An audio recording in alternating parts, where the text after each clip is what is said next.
Everyone, my name is Andrew Davis, and you are watching Season 3 of Conversations in Pop Culture, brought to you by my sponsors, Mixon Printing, the smarter way to print.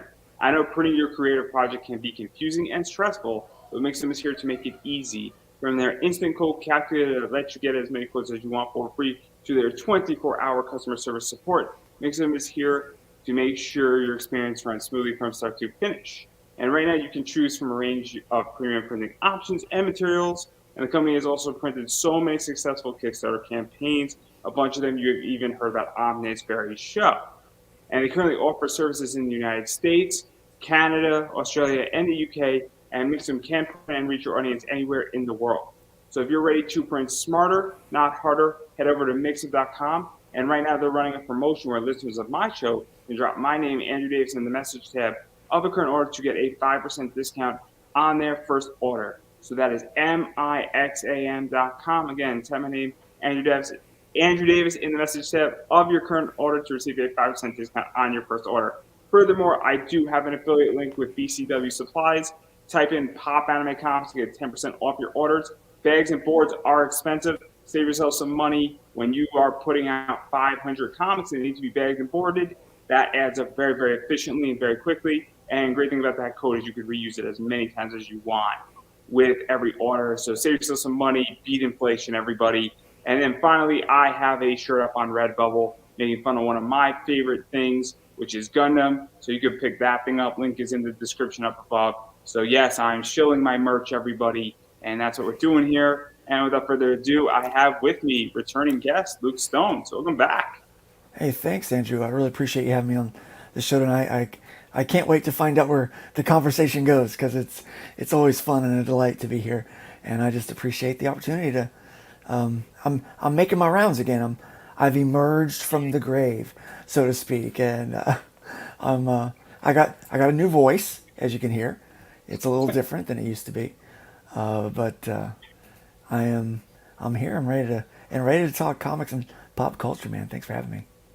Yeah, no, I'm glad you're back. I'm glad you're on this side of the grass with us still. And I do want to sort of talk because I think some people don't know exactly what happened. But obviously, you had a very rough bout with COVID and you had a Yeah, very low chance of surviving. yeah, And you sort did. of beat the odds, I think is a really, really safe way to put it. And Yeah, so you don't have to go into every little detail, but I give the overview. Yeah. So back in August, I got the Delta variant, which the Delta variant is a real pain, and it took a lot of lives, and it almost took mine.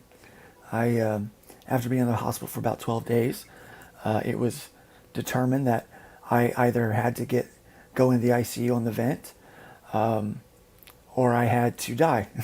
Was my options, and so you only had two choices, only I two. had to I had two choices, die or maybe die, and I decided to go with maybe die, but I was preparing myself for the possibility that I would perish.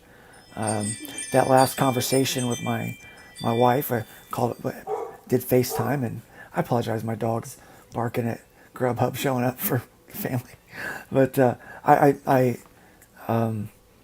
had a FaceTime with my wife and kids, and I said goodbye. It was like this was it, but I went down and was on the vent for five weeks. I was intubated for 5 weeks, and then they woke me up as I improved slowly, and I was gone for a total of 150 days from home before I actually got home. 94 of those days were spent in a hospital bed with no therapy at all. So I got severe muscle atrophy. So I've had to relearn everything. And one of the things that is there's two very noticeable changes besides the weight loss, because I lost 80 pounds. But the first one is my voice. That I got a little vocal cord damage from the vent being in. And then the other one is I don't have use of my left arm anymore. It's starting to come back a little bit. I can move it a little bit, maybe gesture with it, but it's not a functioning member of the body. It's not really it's not really pulling its weight these days, if you know what I mean. But that's yeah. So I fought the odds and came back. I contributed to a lot of prayer from a lot of friends and family, and I got a lot of support from people in the comics community. It was overwhelming when I woke up to see the kind of the love and support that I got from everybody. So pretty awesome. And obviously, you're still here Yep. and you're back now doing comics. And I just wanted to sort of do that because a bunch of people I know that you've been keeping people updated. And I know Indie Volt has been very supportive, and a few other people have been very supportive. And obviously, I Sure. know that people in the entire comic community sort of, some people know what happened, some people don't. And I just wanted to catch everybody up on it. But I don't really want to talk about your bout with COVID because I want to talk about what's going on with you Yeah, with that's comedy, yeah. which I think is COVID's boring. Like that was like some people. I will say this: there are people that have been that my story inspires them and really speaks to them, and they followed the progress that I've, from when I was posting, hey, I'm in the hospital. This sucks. I might die. If you can, and you don't have a really good reason for not doing it, maybe you go get jabbed. So if you get sick, you don't almost die. And I had people kind of come at me for that, and I'm like, look, do it or don't. Whatever. I'm just saying, I wouldn't be almost dying right now had I done it. But so I kind of, you know, it's been inspirational for some people, but really my love is comics, and I love talking about what I'm doing because I'm doing some exciting things, Andrew. I yeah, really am. yes. Well, let's talk about this because usually in my intro, and I purposely built this entire interview live, as I stated, is that I would tell everybody what you're doing, but Yeah. you have hybrids, sons of God, I want to say. I Yeah, the think Sons of Gods. issue three, I think, correct? Well, actually, it's issue 8, but it's part 3 of the Killing Field. So we're doing the legacy numbering on those. It started with the Trash Day arc, which was a 5-issue arc. And then everyone was like, Trash Day, what's that all? Like, why'd you call it Trash Day? When you read Yeah, it, it let's kind makes of talk a sense. little bit about that. Let's Yeah, catch everybody up a little bit on yeah, hybrids because it is a little bit tricky. Obviously, with an indie book, there is time between each issue. yeah, And there so is. what is hybrids before we start getting into what's going on? Yeah, Because it is issue 8 collectively. It's the yeah. third part in the And I Killing think the Fields. We were thing speaking about is, the last time you were on and all that stuff. So yeah, let's get everybody sort of ground sure, zero. yeah, absolutely. Because I've learned that every interaction like this is potentially someone's first interaction with the book. So basically, I like to tell people if you're a big fan of the Claremont era X-Men and Ancient Aliens, then this book is right up your alley. It is a team-based book. It is about the genetic offspring of a creature called the Nephilim, which were believed to be the real-life inspiration for the Greek gods. So that's kind of the story of it. It does start out with kind of looking through this guy named Trashman's his eyes, and he is an actual trash man. And it starts while he's at work on trash day, so he's picking up trash, and he starts getting chased by these couple of crazy looking supers, and the whole first issue is kind of this chase down, and then we get into the other 4 issues, and it starts to slowly give us the view of the world that they're living in and really what's happening. And so that's the first arc, the first 5 books, and reading those are, you can read those and have a lot of insight for this series, or you don't even have to start there. You can start with issue 6, which is the Killing Field Part 1, and that's where things start to pick up. The team has been together for a while. There's some interpersonal things that are going really great with with the with the team, and it starts to really build and lay out a little bit. But as the title, as it seems to promise, there is going to be quite a massacre that takes place. It's the And so Killing Field. let's talk a little bit about this and Yeah, break it down a little bit. 'Cause we just threw a lot at people. I did. I really did. Obviously, what sort of goes on, I think, in the first 5 issues is that this group sort of comes together and they start realizing that people are being taken, that there's the Yeah, government has or this agency has sort of an idea what they want to do with these superhumans, yeah, and they start figuring out what's going on and they're planning I guess, a Yeah. rescue mission slash Yeah, escape. rescue mission are probably one of our. I would always call him a main character because he was the one I really wanted to start the story with. But I decided, from a writer's standpoint, it would be best to go through this other guy's viewpoint, and so he became kind of a main character for people in the story. But there's this guy named Rev. He is not super, doesn't have any powers, but his wife and daughter developed powers through the kind of this strange occurrence that started happening. People out of nowhere just started developing superpowers because what they didn't know is they had a trace of Nephilim DNA in them, which Nephilims were half human, half angel. So they had a little bit of this DNA. And these powers that were associated with the DNA, if you have it, to whatever degree you have it, manifest in different ways. And so his wife and daughter both had powers manifest, but they were abducted. And he blames himself. You learn this later that he really blames himself for their abduction, but he is determined to get them back. And so he starts hunting down these people, and in the process starts to rescue other hybrids, angel human hybrids that that were abduction attempts have been made. So that's really kind of where that goes. And so once Trash Man joins the team, he gets caught up a little bit, but they're still trying to figure out who's taking them and why they're taking them. They have an idea of who, but they don't know exactly who or how deep it goes until we have someone that works on the inside kind of turn they have a change of heart and they turn a little bit and give some information that they desperately need. And so that's what we do, and it ends with the rescue operation on that one, but also leaves us with a kind of a lot of questions like, well, what next? What else? And that's where we pick up 6 months later in the killing field. So there's been some time, and we talk about that. It also leaves a little gap so I can do some side stories and small arcs for individual characters as well. So let's even during talk about that time. because we're going to get into the killing field in a second. But one of the things that I think a lot of creators don't understand, and obviously I'm working on my book, but it's probably a year, maybe even 2 years out, where I just wrote a rough draft of a script, and I mean a super rough draft. Like, I don't want to show it to anybody type of rough draft, where it needs a lot of work before it's even considered to be bad. But I've got a it's few. I got a few of those laying around.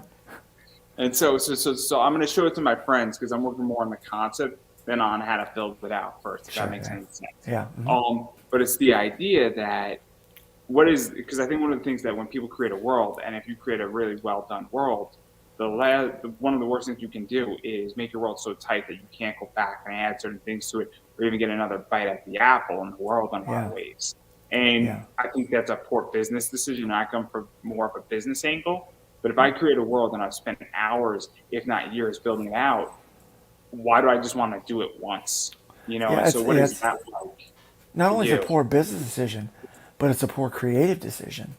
You know, if you don't leave room to tell the in between stories, then you're really kind of hurting yourself.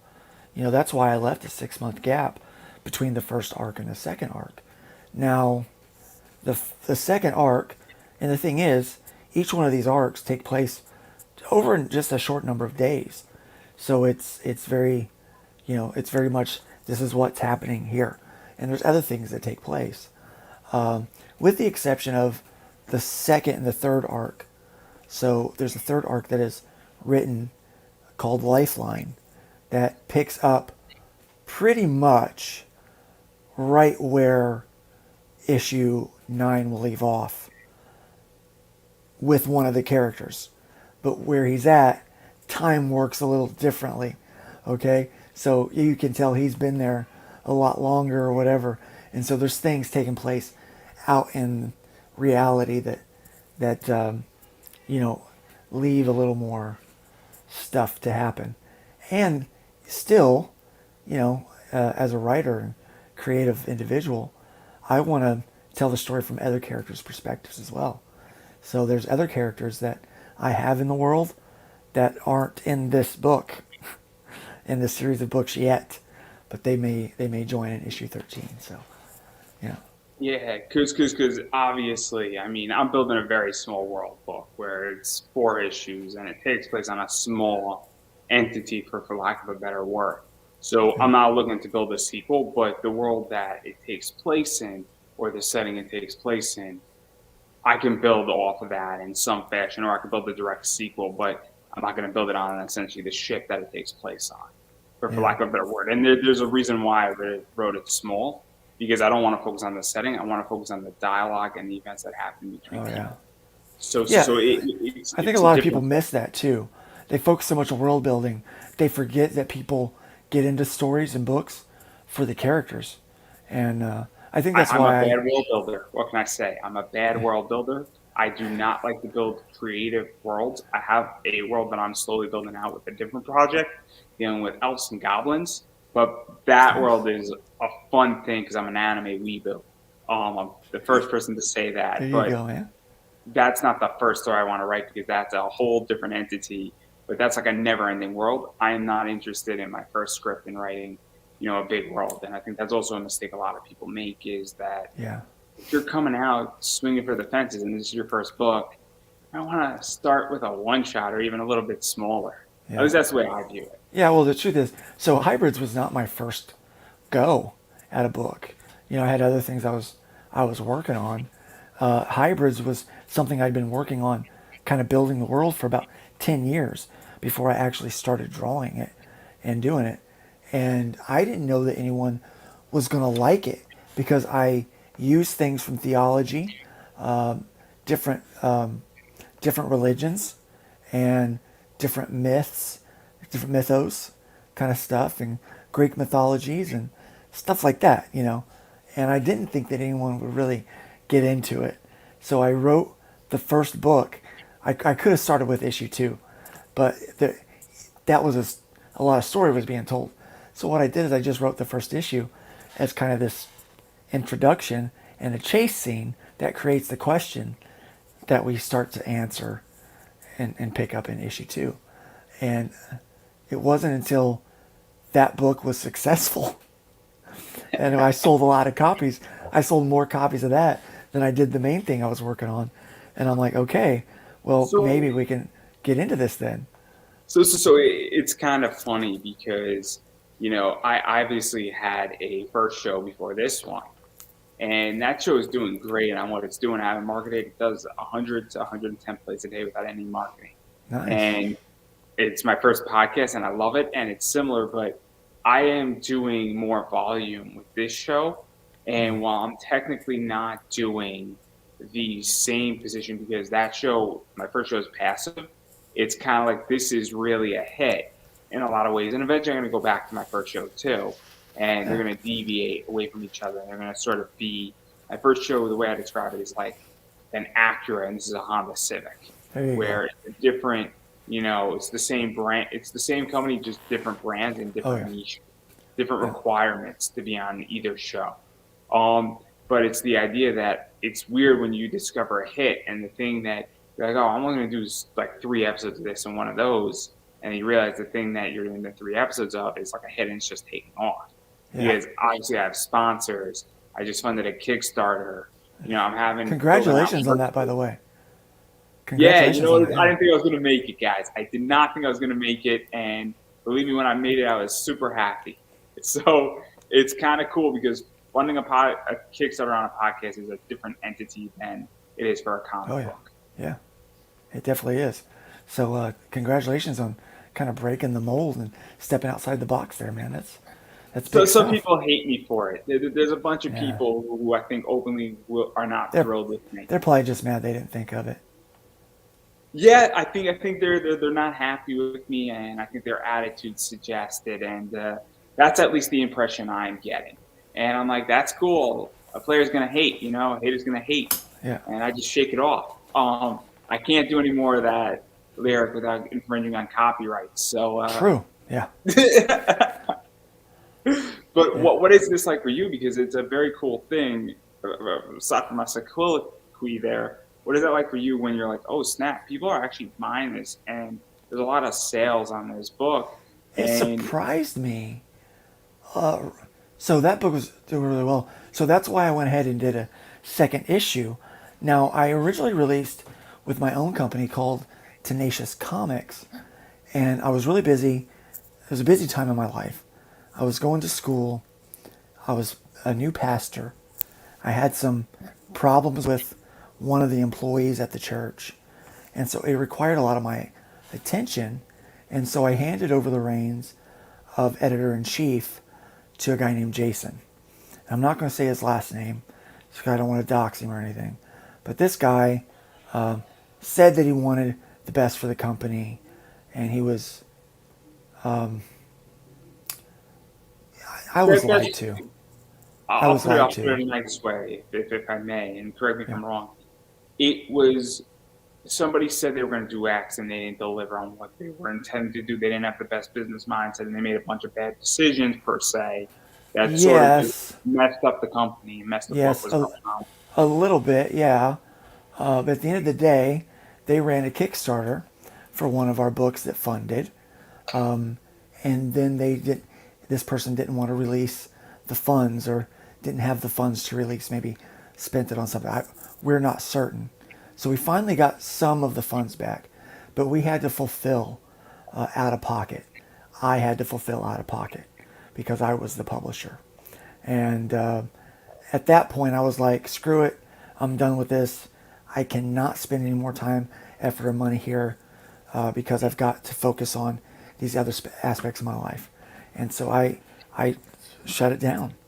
And I was approached by Joe Spicer at Starcross Comics, and he was interested in the Nephilim book, is what he called it.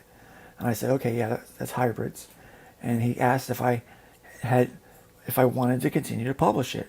And I said, I don't know, maybe. I said, I got issue 2 drawn and lettered. It's ready to go. It's totally ready to go. And he goes, well, if you want, I would be happy to publish it, and you can just take your time doing the issues. You don't have to rush on them. You know, there's no real schedule. Because I explained to him what life was like at the moment, and he understood. Well, he got a hold of me one day, and he's like, I got money to send you. I'm like, okay, I think it's a couple bucks. It was a decent amount of money. And I'm So what like, was that like? Because, the saying is that when I got my first money from my sponsorship, it wasn't $1 million, but I'm like, oh snap, I'm now getting paid to do this.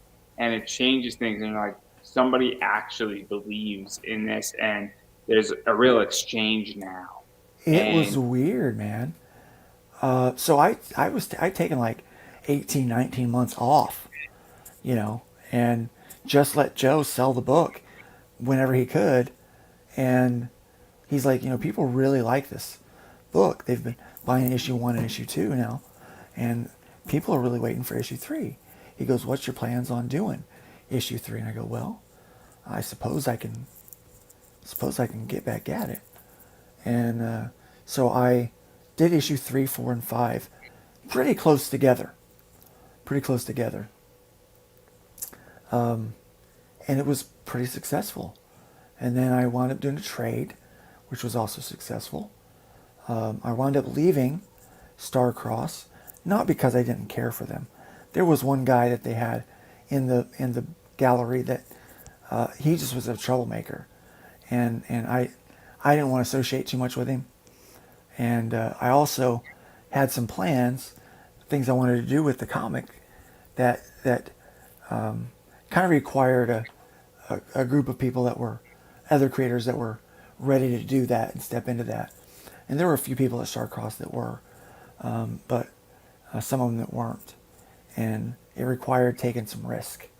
And so, Andrew, anytime, you want to try to level up, hit that next level, it requires a certain degree of risk and investment to do that. And yep, I know that's all not for about everybody. that. Yeah, it's not for everybody.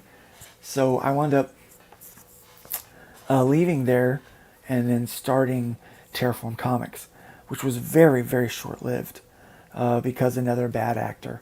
And I'm like, man, I'm like, is it me or am I just a magnet for these people that try to come in and take advantage. In a lot of ways, and unfortunately, obviously, I've discovered a very, very weird element of the comic world as a podcaster. And when I was fulfilling, I got a lot of hate from a lot of people in comics and a Yeah. lot of weird people that I have no association with.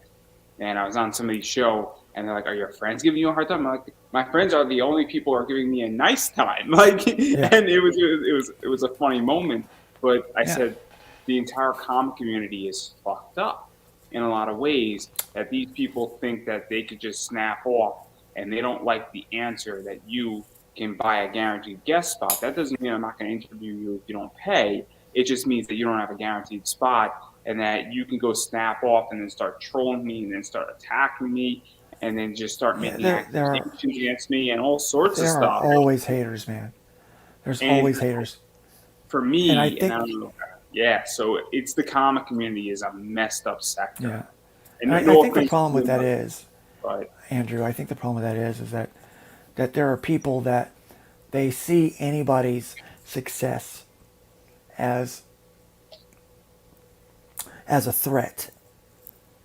Like, oh, your book can't be popular because mine needs to be popular. But what I've learned is people will spend money on things they like. Okay? So if you write a book and I write a book and they like both books, I could guarantee that they're probably going to spend their money on both books. That we're not really in competition. We're trying to entertain people. Now, if you write a book about Nephilim and I write a book about Nephilim, then maybe it's going to come down to who's the better writer and who has, better art and they've got it laid out better and stuff like that. Maybe it's going to come down to that. I'll give you an example. It might come down to who has better cover art, because that's It also could. something. Yeah, It could be it like, very well could. And so there may be some competition in that. But I just don't, it's very toxic with some people. They just, and then there's a lot of people that they want to exploit other creators. They will latch on to people they see rising so that they can get up there as well. And as soon as they reach what they feel is the next level and that person is no longer of value to them, they cut them down. They hack them down at the knees. And so I see that a lot too. And it's disturbing, but it's important to try to find good, solid people. And so I found some good, solid people now that I'm working with. I'm running my own studio, Luke Stone Studios. So I'm pretty much, when I'm developing one of my stories, I'm in charge. No one gets to tell me yay or nay. And so when I feel a book or a story is good enough, then I present it to publishers to be published. And pretty much, if I can, everything I want to publish, I want to go through Arrow Comics with Randy Zimmerman, because I love that guy. I love the history behind Arrow. All of that's just amazing. But yeah, so yeah, that's, I know yeah, the feeling about being in charge. I have about 80% control of my entire show this year, and the only reason why I don't there you have go. 20% is because people bought a guaranteed guest spot. Yeah, But out of the people who bought it, the quality of people who actually paid is really, really good. good, And good. so, you know, everybody who's paid is taking this very differently, and they're actually acting in a more mature way because there's real money at stake. They And we're got talking skin in the 20 game, bucks. yeah. Yeah, We're not talking like $900, but $20. And people are like, there's real skin in the game, and they understand that there's real value. And yeah, it's yeah. weird because it's a big separating factor. And we were speaking before, and I've said this before on a bunch of people's shows, is that it's kind of like a fast track for me. Or if you bought a guaranteed guest spot and there's still some of them open, but it's more expensive now. If anybody's interested, it's the idea that you now have a guaranteed spot, and somebody who asks me, or if I ask somebody, I'm going to get you in. If we have to do it 4 in the morning, we're going to do it at 4 in the morning. I just had Yeah. somebody from Australia come on, and we did that. I'm having somebody from the UK, and I don't normally do an interview at 2 o'clock in the afternoon, but he paid, so I'm going to make it work. Yeah. And that's the thing. And so it's very, very interesting when you have complete control. And Yeah. I have a lot of control, and it's a hell That's of a lot more. nice. Yeah, and Um, the other thing is though, I think there's a lot of people that are out there like that want complete control, but they don't set themselves up. Uh, like I pay people to tell me if something sucks. They have full reign to look at a script and be like, yeah, that's not very good. Let's make it better. And I'm like, okay, I'm paying you to tell me that. You better tell me that. Help me make it better. And so that's another aspect of a kind of a good studio, when there's that kind of creative freedom to have input and to make it the best that it can be. Well, I And don't have a team yet, but I am gonna at some point, because what I have in the next 5 years planned out, and I'm not gonna go into it, is that I'm gonna have somebody who is oppositional on my team who's gonna be paid very well, good. and their job is to be difficult and not to be hated, but to be very objective and very contrary. Yeah. And it's a good thing, because I am in my personal life, I'm invested in a lot of different things, including the stock market, and I am what is known as a contrary investor. When people say run away from the fire, I run into the fire, and when people say we're all running into the fire, I'm the guy running out of it, and it served me well as an investor in the That's good. last 3 4 years. So, and people are like, "You're crazy, and you're investing in an A, B, and C company." I'm like, "We'll see. Give me 18 months, Yeah. and there you go." I I So, actually hire Piper Steed to edit most of my books, except for the ones that I edit. So I actually edit a few, and I work with writers to write the scripts. So I create the story and I'm like, hey, this is what I want to see happen. Here's the look, the feel stuff. And so I'm like, I need, a lot of times it's little snippets of the story. I'm like, I need 6 pages. Be ready to write the next 6 pages after this one, but I want to get 6 pages of this story to start out with to see if it's going to have legs, and and so I'll do that, and the script will come to me, and if it's good, I'm like, okay, well, we can fix this or that, and sometimes they're not good. Sometimes I'm like, okay, yeah, that's not what I said, that's not what I wanted, so fix it, and I'm fully prepared that if their fix isn't fixed, then we're probably not going to be able to work together, But I've been very fortunate. I've been very selective on who, especially when it comes to writing, on who I work with. And so I've got several stories now in the mix that are getting ready to come out with a book called Other Realms, and it's going to feature short stories that continue, but introduce the reader, into new worlds that I'm creating. So one of the stories is called Juror 13, and it so we're is going to table that, because I do want to okay. continue talking about Sure. hybrids for a Yeah. second. So, obviously, and I promise I'm going to come back to it, I promise. So I think this is super interesting, but obviously, hybrids, the Killing Fields, have issues 1 and 2 are done, and then this Yes. Indiegogo, which is coming out soon, is issue 3, Yeah. and I think hybrids is either a 4 part, or is Killing it Field just is a 4 part. Yeah. so? Yeah. Obviously, we're sort of getting up for the big finale, but there's some serious consequences that are about to happen in issue 3 of Serious, this. serious consequences. I'm And so, actually what is that like to really get into the meat and now make a real pivot? You're making a hard left without ruining too much. it's hard, man. It's called the Killing Field, so I got to kill some people. I have to. You don't call it the Killing Field and don't kill somebody. You know, a lot of people, when they read the first arc, they're like, I kind of feel like this build up to this big supervillain left me wanting. And I go, yeah, yeah, it did. But you have to remember, our people are going up against like a level 100 boss, and they're like level 10. So they have to level up a bit before they meet this guy, right? And so at the end of the Killing Field, the the primary antagonist in his team, they meet because they've developed and prepared an ambush for our heroes, and they understand, the best way to take out a team is to do it piece by piece. You know, what's the best way to eat an elephant? One bite at a time, right? So that's what they do. And as I was writing that series, and even as I'm drawing it, I'm like, okay, this is brutal. I mean, there are things happening that will change all of these characters forever. Is it as brutal as a game got killed? Because that anime, the last 6 episodes of that thing is just a brutal fucking slaughter fest. It is. You see the seven The, or eight people just die one by one by one by one by one, and like they're just so getting the mission down, and it is a brutal anime. And like I watched that show, and I was just like, after I was just like so defeated for a week. I like literally could not watch anime after the fact. It was that brutal of a killing.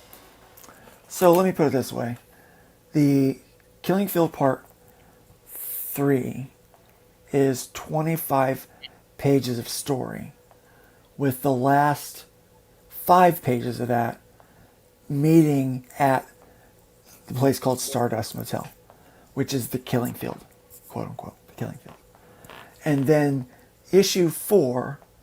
part 4, issue 9, but part 4 of the killing field, which I'm drawing now and will be hopefully done in a few weeks, is 30 pages. And it's the rest of the fight. So it's 30 pages of story development and character development that take place in the midst of this epic battle. Okay? That leaves more than a couple of the characters lifeless on the ground.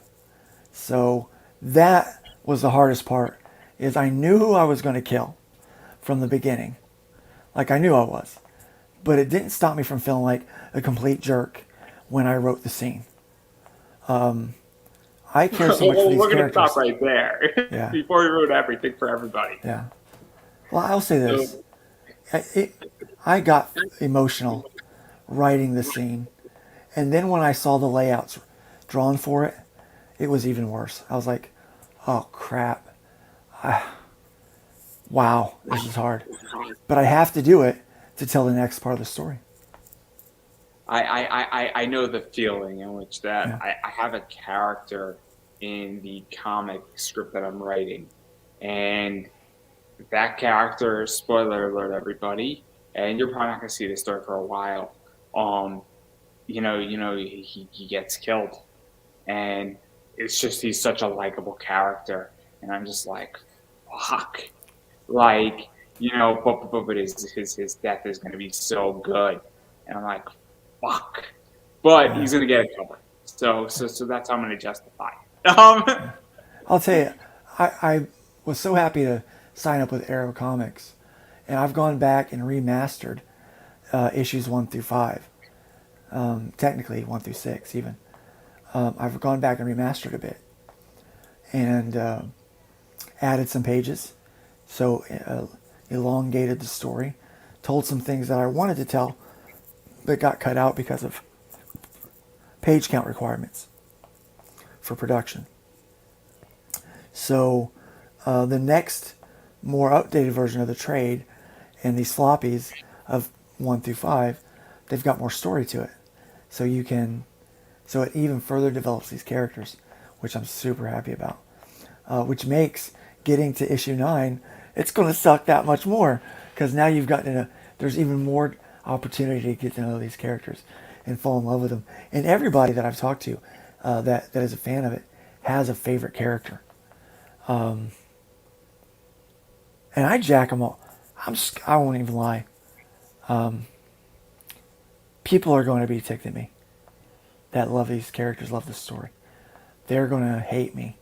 But by the end of issue 12, the next arc after the Killing Field is Lifeline, and it's only 3 issues. And every book is 32 pages of story. So it's a full 32 pages for all 3 books. And I want to table this because we're going to ruin all this, and I want to actually people to go back your Indiegogo when it drops. yeah, yeah, And I put up the link, everybody, to I think the sign up sheet, so you can definitely check that out and do all that.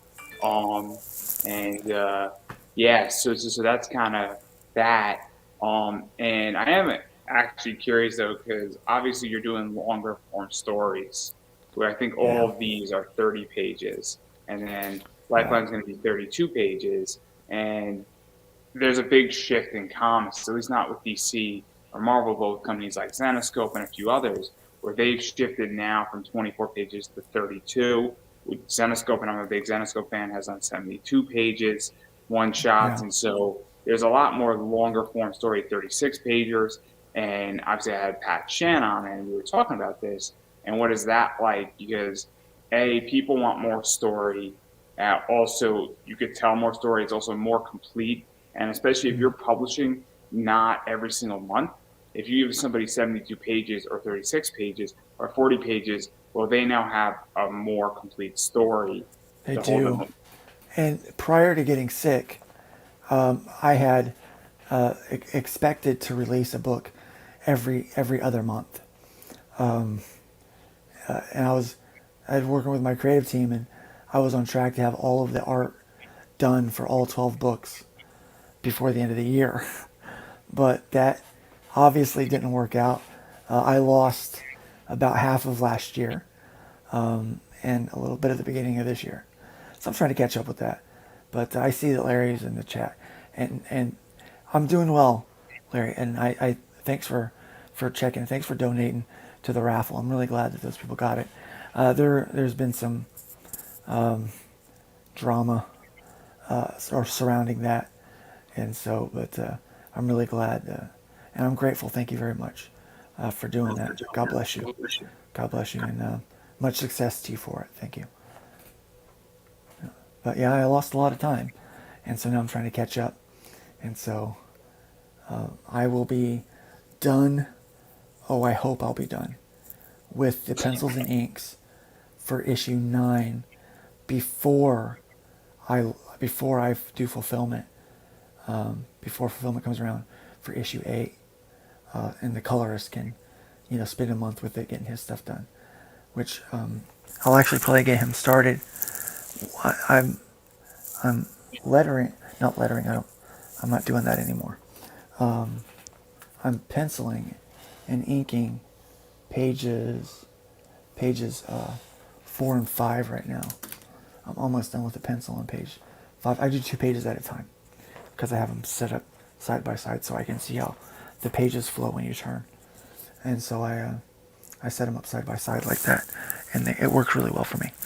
And so I pencil and ink 2 pages at a time, and that's what I'm doing. So probably once I'm done, he has a couple of remaster pages to do, and so what I'll wind up doing is once he finishes those, I'll get him started on on these pages that I'm done with, and try to stay ahead of him. So we'll see how that works, because I'm not drawing as fast as I used to. I used to be able to do like 4 or 5 pages a day, and I did 2 pages. It took me over a week to get 2 pages done because I have to relearn how to draw some of these things with pressure and all that kind of stuff when the inking, and wind up erasing and redoing a lot. And my left hand used to use this little controller that I've got with all my hotkeys on it. And unfortunately, my left hand doesn't function, so I can't hold that now. Side effect of COVID. And so everything has to be on screen. So it slows down doing things a little bit. And so I hope that in the next couple of weeks, number one, my stamina will improve. Being able to sit in the chair for more than an hour, or hour and a half, 2 hours at a time. Because really, if you're an artist that does sequential, and I'll tell you, the most important thing is butt power. It's the ability to sit on your butt in the chair for hours on end drawing. And I don't have that right now. I Because I was under for so long and in a hospital bed for so long, 94 days, before I got my first bit of physical therapy. My muscles in my core had atrophied, and it took me probably 3 weeks just to gain back muscle to be able to sit up on the edge of the bed by myself. And so I'm still working on core muscle to be able to sit up in a chair for a while. After an hour or so, everything starts to hurt, and so I can't do it. So it slows me down tremendously, and so I'm hoping that that can get better, and in a couple of weeks I'll be close to my old production. I'd like to see myself get to 2 pages done a day. I 4 pages is, probably asking a lot right now, but I hope to get to the point where I can do 2 pages a day on this. But yeah, Rome is built in a series yeah, of days, not an hour. It took right, yeah, 7 years, but that's not the point. Um, yeah. But but yeah, I've but got a lot to work on here. I've got a lot to try to clearly, build I here. know the feeling because I know exactly what it means to be in a hospital that I was Yeah, in for 5 days, almost like yeah, 12 years ago, and that was very, very difficult. So I yeah. Oh completely yeah. understand. And there's also a lot of business stuff. So a lot of the business aspect of what I was doing, I thought was pretty well set before I went under, before I went into my nap. But I woke up to find out that a lot of things that I thought were taking place were not taking place. And so I invested a lot of money in remastering and printing a first issue. And so now I'm sitting on like 3,000 copies, which I would never have printed 3,000 copies of a book without, you know, if it was just I'm selling to my crowd, it would have been like 500 to 1,000 books that I would have printed, maybe 750 usually, but 3,000 is a little hard to move for a small creator like myself. But we spent the investment because we were under an impression that we were going to be distributing and have 2,000 units of the books already accounted for. So 1,000 copies after that would have been easy to move if you've already got 2,000 sold. And so we went with 3,000 copies, and then that didn't work out. So now me and 5 other creators, 9 total books, are sitting on 3,000 copies each. And so we're trying to figure out how we're going to move those. Because Well, I I need have that some money. ideas, but I'm not going to share them live Yeah, because yeah, I have several ideas yeah, how to move a bunch of yeah. books. Well, okay. One And one way that we're going to try to do that is we're going to do a package for all 9 books on Indiegogo. So we're looking forward to getting started and seeing if we can move some books. But here's the thing: a lot of the people that we know in the comics community have been super supportive, and they're like, "Hey, we're behind you," and we're looking forward to getting some really quality books. I mean, these things look great out to the fans. It's you know, it's good stuff.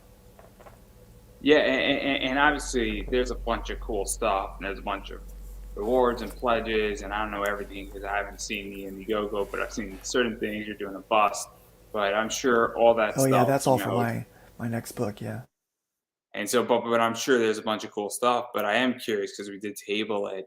What is the other realms and all that stuff? Because that is a cool concept, and you're taking a step outside of just yeah, doing one book position, and now you're building out a whole yeah, platform and yeah. a So publisher, and not being a yeah, one-trick pony, for lack of a better word. yeah. So everything inside of the Hybrids universe, there are a few stories that are companion stories to that I'm working on and trying to tell. But I've been so focused on getting that story told because it takes a minute to get those things done and ready. And so I've been working really hard on that. But there's these other ideas and other stories that I really wanted to work on. And so I'm working with Piper, my editor. She's actually writing a story from a concept that I had. And when I talked to her about the concept, she had something that was very similar. And she goes, it's kind of a similar idea. And I was like, yeah, it really is. And so we're working on a book called Riff Writers. And it is for all ages, but it's basically Doctor Who meets the Lost Boys. So meets Peter Pan. So that's kind of what it is. And it's a fun story. And has aliens and different worlds and dimensions and stuff like that. And so that's really fun.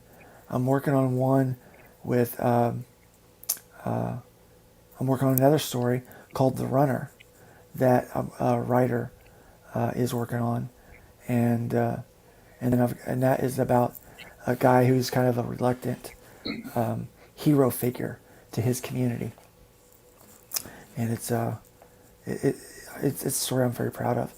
And then I've got one called Juror 13, a concept that I had, and I'm working with another writer to script it out, and he's done a tremendous job on it. And the art is being done by the guy who does my layouts, so we're going to have some continuity with that. He's doing the art for those pages. And then I have another story called Eighth Day, which is basically in this universe, JFK didn't die. Okay. And we all know that JFK wanted to take NASA technology and give it to the public. And so in this world, it's a world where Russia wasn't our problem, China's our problem. People have NASA level technology in their homes and using it, and it's crazy. And so it's called Eighth Day because it is kind of a post-apocalyptic world. It starts in 1981, and it has these kids going into a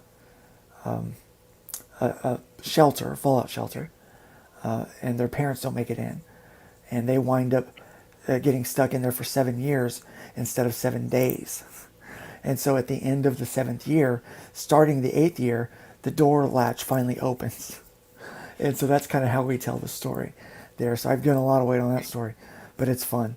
And so I've got Eric Hodson doing the art on that one, looking for their colorist right now to add the perfect touches to it. But very excited about that one. So that's what I've got going into the Other Realms books. And then from there, each one of those stories will be continued either through in small increments through Other Realms Volume 2, or they'll get their own series, and we'll do full standalone books for them. But And that's so, kind of where what we're is going with that it. like? Because that's a very interesting concept where it's sort of, it's an anthology play in a lot of ways, where you Yeah, start off sort of in an anthology, and then if something hits, it jumps off, and then you yeah, replace maybe the jumping off point of that exactly. book Yeah, that leaves the anthology with another one.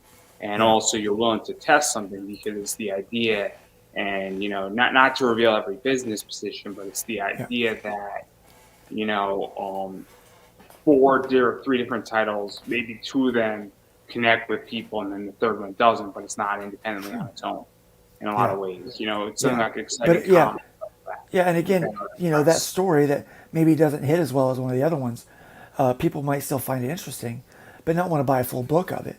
But doing it's kind of like a Shogun Jump or something like that, Yeah, where you're Shonen Jump. getting, Good yeah, stuff. Shonen, where you're I getting love Shonen Jump. I grew up yeah, on that. Like, yeah, yeah. you're getting a section of the story every time that book comes out, and so it continues, and so you want to get the issue before and the issue after, and once a story wraps, then it's out of the book, or if it gets its own series, it's out of the book and replace it with a new story.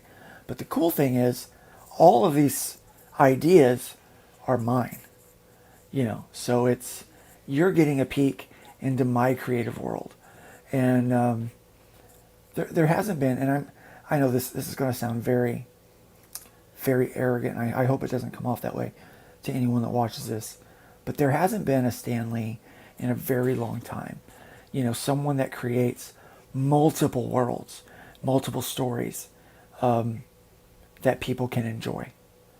And I don't know if I'm cut from, if I have the metal to be that, but the only way that I'll find out is if I tell the other stories that I have in my head. And so this is an opportunity for me to tell those other stories. And So hopefully, to even go off of that, because you brought something up, and I think it's actually a really good point, is that there's a lot of what I feel recycled stories, and oh there's a yeah, lot of concepts that aren't really being thrown out there. And or anything new being presented. I haven't seen an original idea.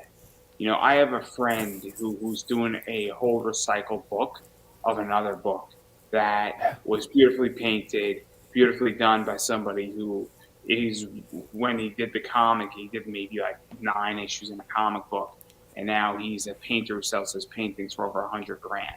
And Wow. this book that's coming out next May is legitly, you take Bang Tango and you put this book right on top of it. It's the exact same book. Mm. It's going to be enjoyable. Don't get me wrong. I'm Oh going to yeah. accurately predict every single thing that's going to happen in this book, and I backed it because I actually am looking forward to reading it, and there's nothing wrong with that. But it's not an original concept, Yeah. and it's I a actually real. had somebody get a hold of me today. Says, "Hey, how do you feel about doing horror? Uh, I've got this idea." And I said, I can't work on that with you because that is my concept for Juror 13. And here's a couple of pages so you can see it. We're already working on that exact same concept.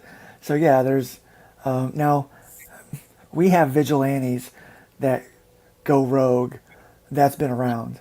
So I have written in for Juror 13 a very M. Night Shyamalan type twist, if you will. And so when I finally reveal that twist, there will be minds blown. But But yeah, but so you're right. There's a lot of stuff that's just not original but I out don't there. have a problem with it because look, I'll watch a show like Naruto or One Piece or Dragon Ball Z, and I want it to be predictable because it's Yeah, relaxing. There's nothing wrong with predictability. I like reading the true. Justice League because it's predictable and it's enjoyable, and I know after 6 issues the good guys are going to win. Or maybe there's a bigger problem and it's solved in 12 or 18 issues, Yeah, right?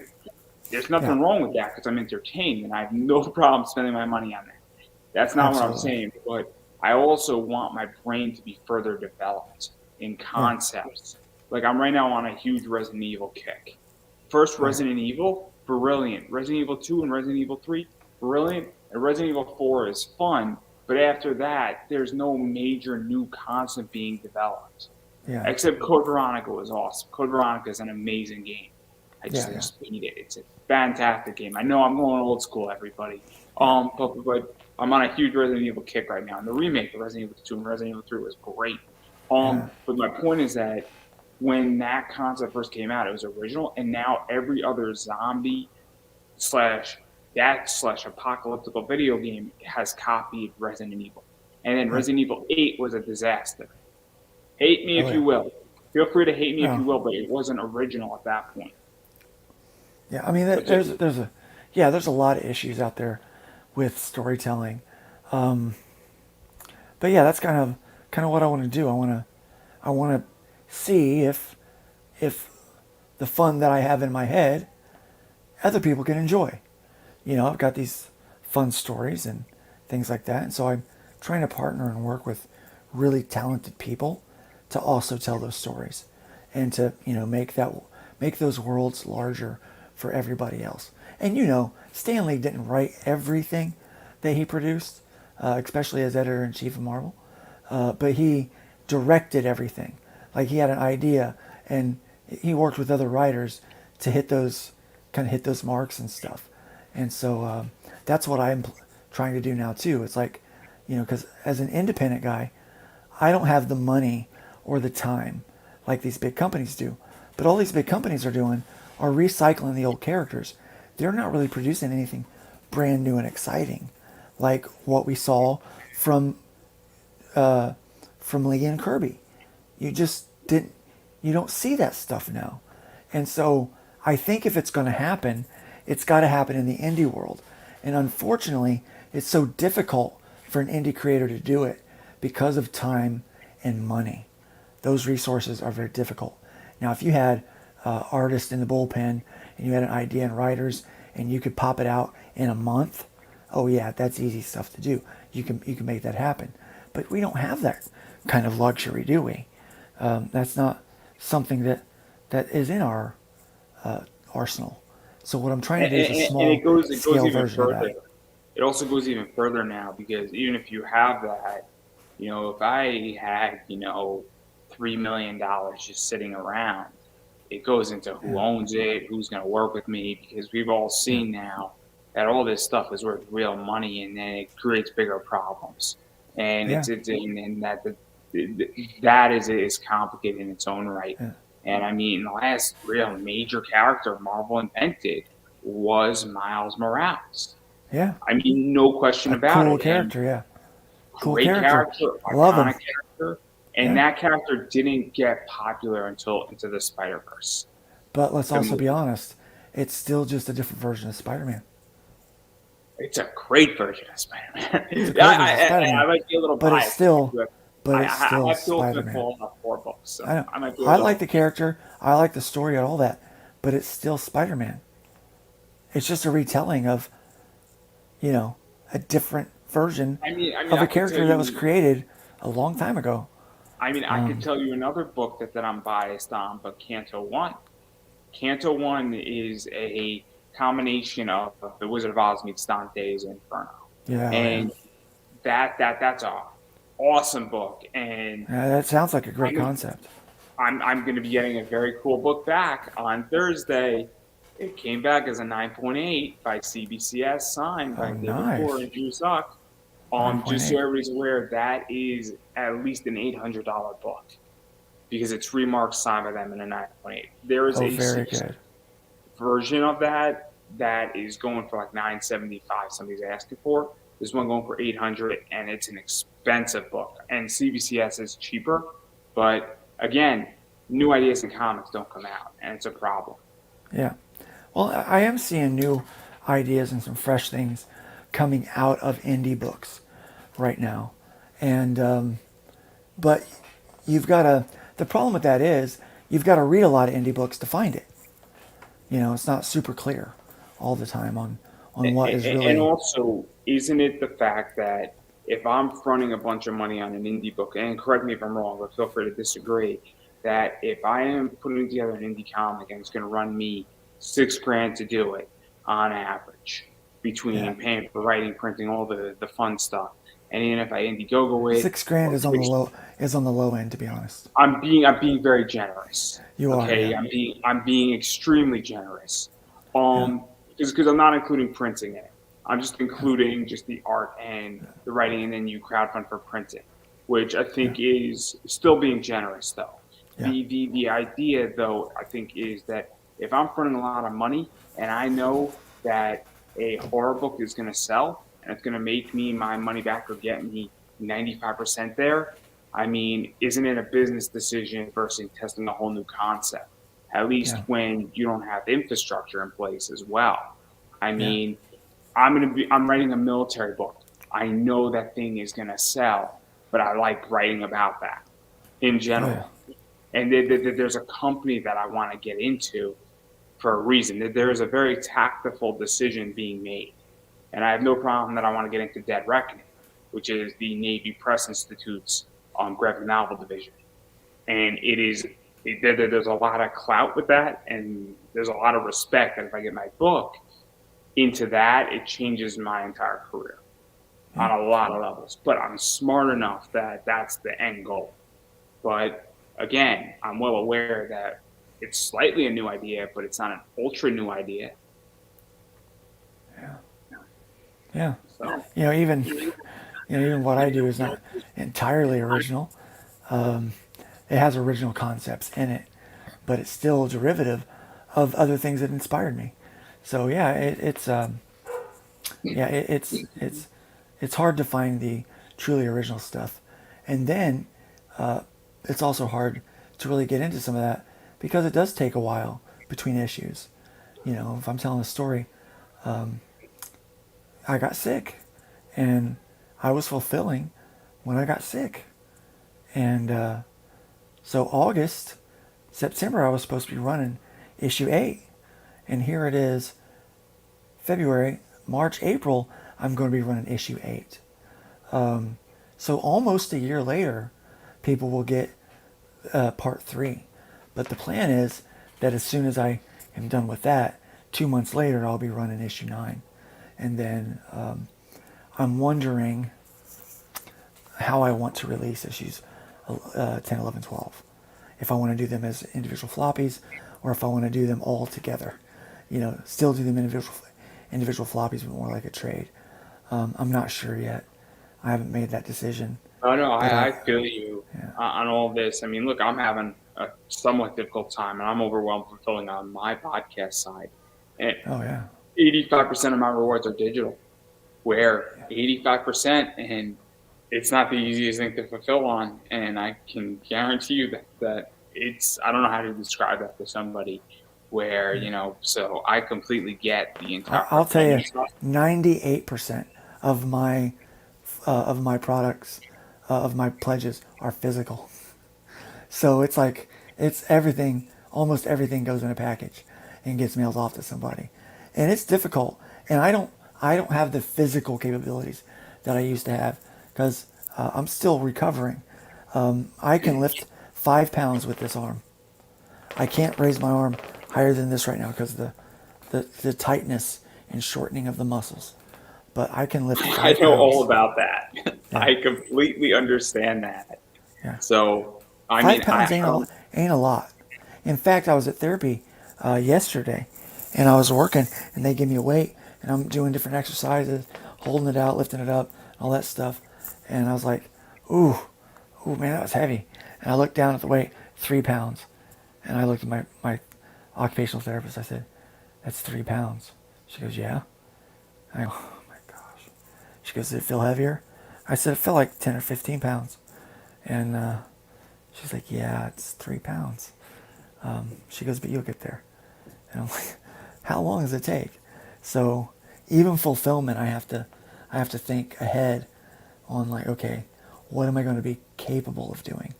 And if I get a turnout that I want for the next book, I would like to increase my pledges by about 25 or 30%, which would put me into 150, 160 backers. I would like to see that. I would love to break 200. I really would, but I'm a small creator. Not a lot of people know who I am, so we'll see. We're trying to get there.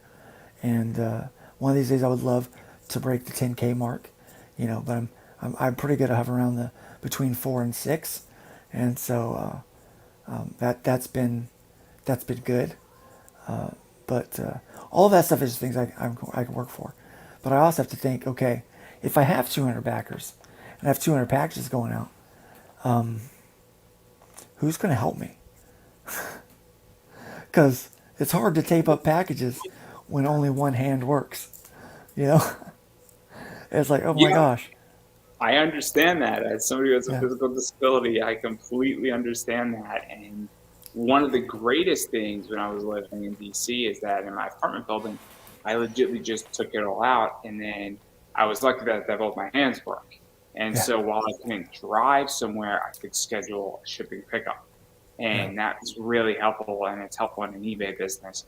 You just drop it out. I'll bring down like 10 packages and like I yeah. was good to go. You leave them at the front desk and I'm it's super good thankful stuff. for my wife and daughter during. So I got sick and was not able to fulfill about 15 packages.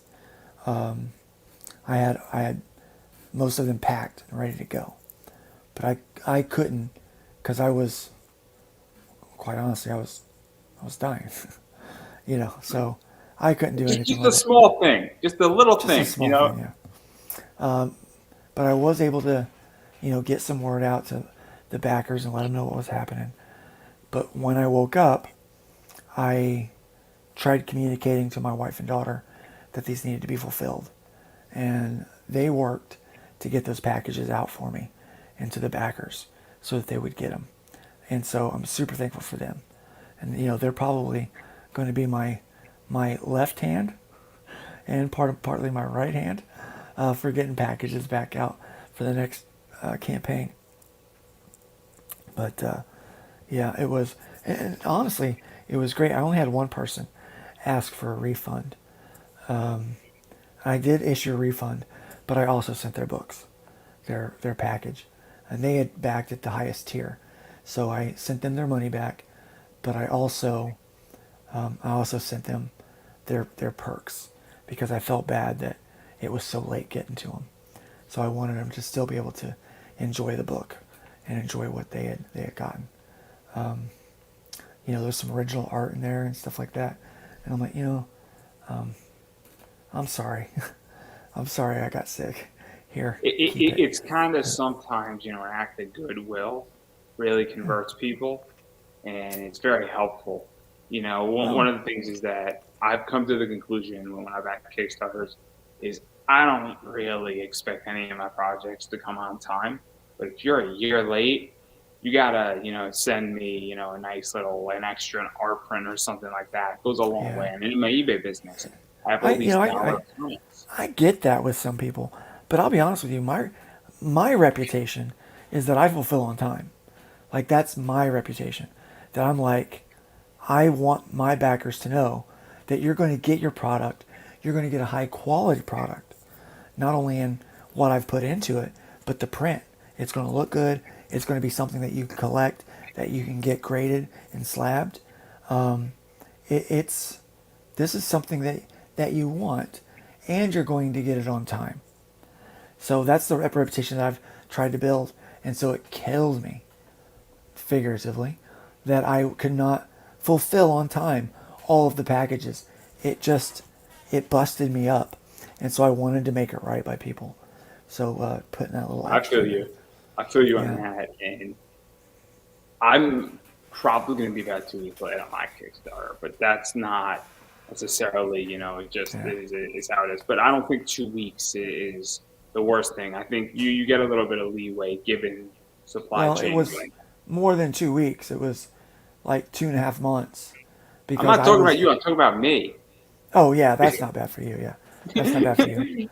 Yeah. 2 weeks, most people don't care about, because they kind of forget. It's when you start getting into those months and years. I just want people to, to be able to. I'll put it a different way. If I understand somebody's circumstance, right? So I think most people understood that there was a real crisis going on. I've heard a story where somebody backed somebody and then that guy got deployed out in the military. Oh, wow. Everybody's like, we get it. Of course that's going to be late. No worries. We completely get it. Yeah. You have all the time in the world because you're legitimately overseas with a machine gun. We get it. It's all right. Yeah. You're fighting to uphold freedom in the world. You go right ahead, man. I'll wait for the book. Not a big deal. And so I think a bunch of people understand that. I think a bunch of people in your circumstance understand that. It's when somebody... They were great. My back It's when somebody says to me, my book is supposed to come in August. I backed it in March. I legitimately took my last $37 in March, put into your book that I had so that I still could pay my rent. And then now you said the book was printed in December and I don't have it. And we're in February 15th. That's when I have a problem. Yeah. And that's when I want my money back. That's when I want an apology. And I'm like, what's going on here? And people, if you do your research, you'll figure out who it is because it's a real problem. And it's not that hard to figure out who I'm talking about. And and I put up on his Kickstarter, I said, disappointed. That's all I am, is I'm purely disappointed in this Kickstarter. That's my whole thing. And it's okay to be disappointed in these guys because they're, man, I just, man, it's frustrating because it's not you, Larry. How many times do we have to go through this? This is my show. Yeah, but I will tell you, it's what it does. It diminishes the confidence of the potential backers to back another book from anybody. No! I'm gonna back another book from Larry. No question about that. It's not Larry who I'm referring to. It's somebody who's a bigger problem. And I agree, it definitely diminishes. He just put up in the comments for those who can't. Well, I see that, and here's what I know about Larry. I do know that he fulfills, and he takes care of his customers. But I also know he's super competitive. So when you tell him that somebody else is a bigger problem than he is, I'm going to venture to say there's probably a little part of Larry that wants to be like, well, I'll show you who's the bigger problem. No, That's no, what I no, know. no, no. That's what I know about Larry. He's competitive in the market. That's what he wants No, to no, be. no, no, no, no, no, no. The whole thing is that it's I tease. I jest. yes, yes, yes, we're jesting. But the whole Yeah. thing is that when somebody doesn't fulfill, Yeah. and Larry fulfills, and obviously Larry has a very good reputation on fulfilling, and I want to make that crystal clear. One of the things that when somebody doesn't fulfill and I backed your project, I'm not coming back, even if you have amazing artwork. Yeah. And because I'm so disgusted with this project that this creator that I'm now never ever backing another piece of their project ever again. And the art looks amazing and the book looks great, but Thanks. I am so upset with the entire thing that I don't even want my money back. I don't even want the book. That's how upset I am with the circumstance because my confidence and my trust, because this is a trust game in Kickstarter and Indiegogo, is that Yeah. once that is violated, I am done backing your projects. And it Well, doesn't matter how good your story is, it doesn't matter how good of a person you are, it doesn't matter how good your art is, you have violated that trust. I think that that's true for a lot of people out there. You know, and unfortunately, where you're like, I'm just going to keep it with, a single create. I'm going to judge it based creator to creator. Some people get nervous about giving their money to any comic book on crowdfunding. Doesn't matter the platform. And I've heard people like, had a conversation with Travis. Now I used to do a book with him. When you see issue 3 of Voodoo Nations come out, you won't see Luke Stone art. I'm not working on that book anymore. But with our last book, we had some problem with the printer, and the printer flipped a leaf in the middle, the center leaf, so it was backwards.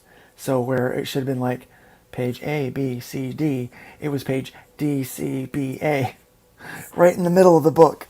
Those 4 pages were reversed, and we're like, this can't work. And so we were a little late on fulfillment because of that, because all of those books had to be reprinted, and so that was kind of problematic, But there was a conversation that he and I had about people fulfilling based on the platform, And he was like, "Well, people that use Indiegogo don't fulfill," and I was like, "To be honest, there's people on both platforms that don't fulfill, and Oh, yeah, there's yeah, people, there are problems on yeah, both platforms. yeah, No yeah. question Both about platforms have problems with people. Wherever there is money to be made, there is some grifter there to exploit it. Just, I mean, that's what it is. it. There are equal problems on both platforms. But I have only had one problem, and this is my second on Kickstarter. But I've also only backed one project on Indiegogo. And so I am not the expert on Yeah, talking about these issues because I have minimal experiences. But the two problems I've had on Kickstarter are clearly creator problems and not a yeah, Kickstarter problem. And that's yeah, yeah. something that I'm smart enough to understand is Yeah, but that that's the thing. It's always a creator problem. It's never a platform problem. So I've backed a lot on both platforms. I'm a super backer on Kickstarter, and I'm close to that on Indiegogo. I've backed a lot of projects, and all of them that I back, except for a couple, on have fulfilled. The ones that haven't fulfilled are Kickstarter, believe it or not. And I saw one of the creators was crowdfunding a second book, another book, when he had one that was unfulfilled over a year late. And I was like, dude, you can't do that. Like, you're going to ask for more money for a different book when you haven't even done the one that we paid you for to start with. And I called him out on it. I said, look, I want a refund. I want a refund or I want my book. I still haven't seen my book. And I don't expect it ever to show up because, I have a bit of a relationship with this creator, and I know that you know, I know that they're not driven to get it finished. And I think that's the thing. So it's always a creator problem, isn't it? It's how driven are they to get it done and get it out. it's a creator problem, and I also think it's an enforcement problem on Kickstarter's realm where there Yeah. has to be more consequences because if all of a sudden there's more consequences where your accounts are getting limited. So But I it's in take the it terms of use on both platforms that you're backing a project that may not happen, and that if you're going to get your money back, you've got to talk to the person who created the account, created the project. I think at this point, though, that those terms of service really on outrageous positions need to change, because You there are know, some there are some maybe that that's are true. cut dry.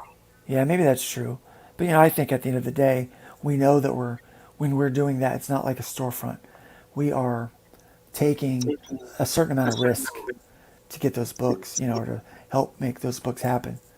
And now I've heard creators are leaving those platforms and they're using their website to crowdfund their next book, I basically as have like a a pre-order friend. platform. I have a friend, and he uses his newsletter, and Yeah, you know what? He's doing great with it, and it's a whole different ballgame using a newsletter to do if it, that and works, yeah. he's got I hope to 250 build, people.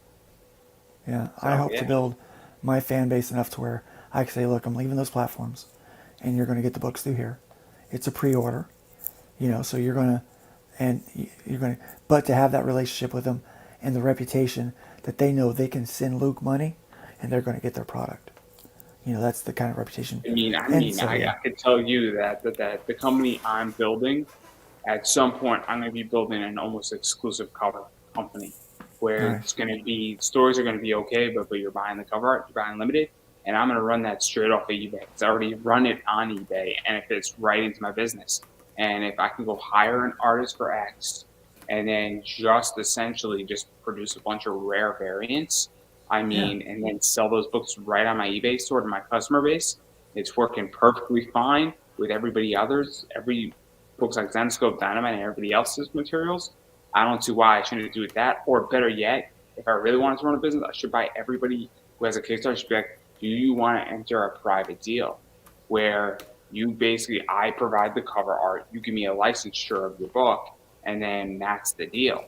And I get 100 copies of it because if it's in, and I'll find whatever artist I want. There's real money for me to be made yeah, because yeah, essentially I'm becoming an online store. It's no different than a variant comic shop.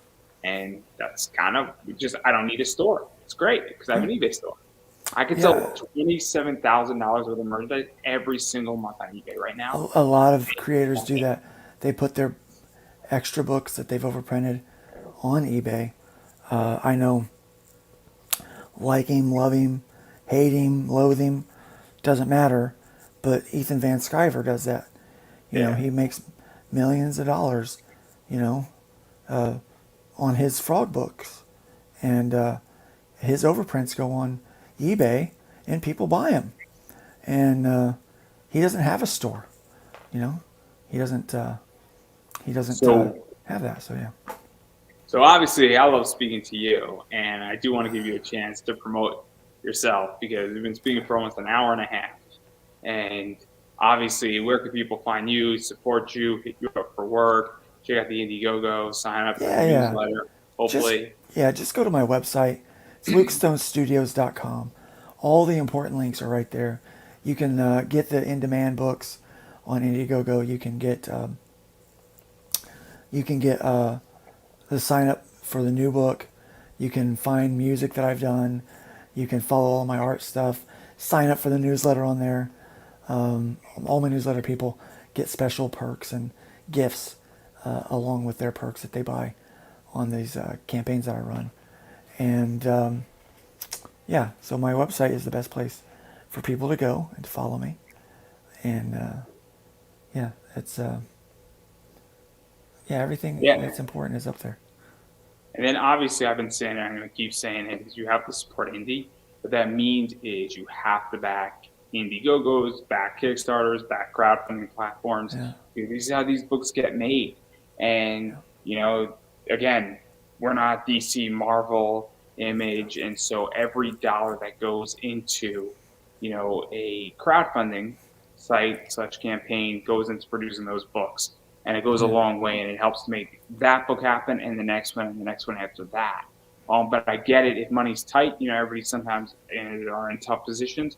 You should be sharing out these campaigns, signing up for newsletters, telling a friend, just giving it a like on Facebook, Twitter, Instagram, wherever your social media Oh presence yeah, is, because that goes a long way too. it really And does. obviously, it means a lot, and also just saying, hey, I really like it, or saying, hey, welcome back. Yeah, I get the messages internet from people. is our new storefront, kind of, really. It's our way to find and meet new fans, if you will, and it's important to share those out, even if And you can't so financially obviously support. that's, yeah. So Yeah, obviously that's a big thing. And then obviously for me, because I don't want to keep you here all night, obviously use Mixum if you need books printed and you're not happy with your printer, please use them. Type my name as Davis, 5% off. Also check out Hop Anime Comics on BCW Supplies because bags and boards are expensive. Save yourself 10%, and that money goes into me as an affiliate. So that helps keep this show alive, as well as check out my Redbubble shirt store thing. It's up and above, and this year I'm producing at least 2 more shirts that are going to be fun, video game, anime, food oriented, because that's kind of my thing. And I got some cool stuff coming down the pike, and got a lot of interviews going on this year. The goal is 180. Last year I did 172, so goal is 180, and I got a bunch of people in the pike coming down. I got 4 more this week, so definitely be on the lookout for me. And yeah, that's everything I have. So on that note, I'm going to give you the final word. sure. Anybody watching today, try and stay positive if you can. Life is too short to waste it on negativity all the time. Find your happy place, and by all means, try to leave the wood pile a little bit higher than you found it. That's kind of, I think, the best that we can do as humans is to just try to leave the place a little bit better than we found it. So that's my final words as my voice is starting to fade. Well, on that note, I don't think I could have said it any better. So that is a wrap, everybody.